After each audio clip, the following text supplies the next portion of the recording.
Welcome to today's video, where we're diving deep into a question that many of you have been asking: secured versus unsecured credit cards, which one should you choose? The answer might just shock you. By the end of this video, you'll know exactly which card is right for your financial journey.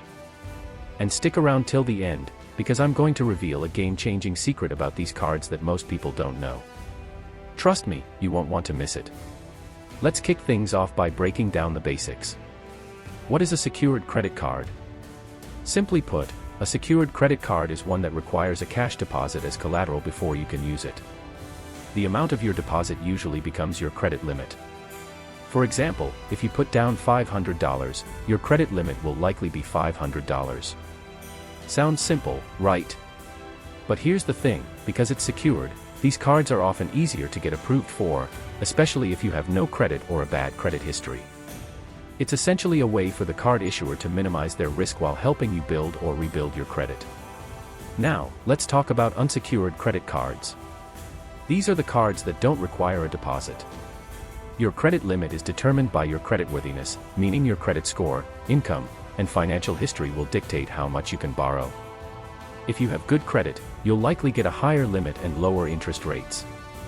These cards come with more flexibility than secured cards, but they're also a bit harder to get approved for if you don't have a solid credit history.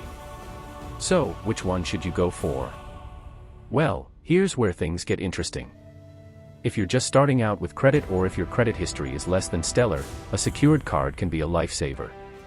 Not only will it help you establish or rebuild your credit, but with responsible use, you can eventually upgrade to an unsecured card with better rewards and lower rates. It's a tool for building financial credibility. On the other hand, if you've already got good credit and you want access to more rewards, benefits, or higher credit limits, an unsecured card is the way to go. These cards often come with cashback offers, travel perks, and other exclusive rewards that secured cards just don't offer. Plus, since they don't require a deposit, you don't have to worry about tying up your money. However, unsecured cards come with the caveat that missed payments can damage your credit faster than with secured cards. So, what are the advantages of secured cards? The most obvious benefit is that they're typically easier to get approved for. Because the issuer has your deposit as collateral, you're less risky to them. This makes secured cards a great option if you're trying to repair your credit or if you have no credit history. Another advantage is that the fees and interest rates are usually lower compared to unsecured cards, making them more affordable for people who are just starting out. Also, most secured cards will report your payments to the credit bureaus, which can help you build a better credit score over time. But there are also disadvantages.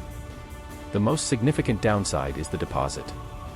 While it's refundable, you're still tying up your money until you close the account or upgrade to an unsecured card. Secured cards also tend to have lower credit limits compared to unsecured cards, so you may not have as much purchasing power. And while they help you build credit, the rewards and perks are often very limited, so they're not ideal if you're looking to earn rewards for your spending. Now, let's look at unsecured cards. The biggest advantage is the freedom. With no deposit required, you get access to a higher credit limit, which means more purchasing power. Plus, unsecured cards often come with rewards programs, including cashback, points for travel, and other perks. If you're someone who pays off your balance every month, these rewards can be a great way to get some extra value out of your spending. Another perk. With responsible use, you can easily qualify for higher credit limits and more competitive interest rates. But there are disadvantages to unsecured cards too. For one, they can be much harder to get approved for, especially if your credit score isn't where it needs to be. If you don't have a strong credit history, you might face high interest rates or even be denied outright. And, unlike secured cards, the interest rates on unsecured cards can be unpredictable.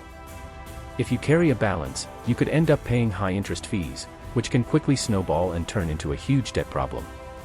Additionally, if you miss a payment or carry high balances, your credit score could suffer immediately. Now, here comes the bombshell tip I promised you. Here's the secret: many secured credit cards will allow you to upgrade to an unsecured card after a period of responsible use. Some issuers even offer a graduation process, where they'll automatically switch you to an unsecured card after you've made on-time payments for a certain number of months. That means you could be on the road to better credit and more rewards faster than you think. So, if you're currently stuck with a secured card, don't despair. the upgrade could be right around the corner. So, what's the final takeaway here? If you're just starting out or trying to rebuild your credit, a secured card is a great way to establish a solid foundation. But if you've already got good credit and want more flexibility, higher limits, and rewards, an unsecured card is the way to go. Either way, both cards have their place, and it's about choosing the right one for your financial situation. Comment below and let me know which type of card you're currently using or planning to apply for. And subscribe to the channel so you don't miss out on more tips to take control of your finances. You won't regret it.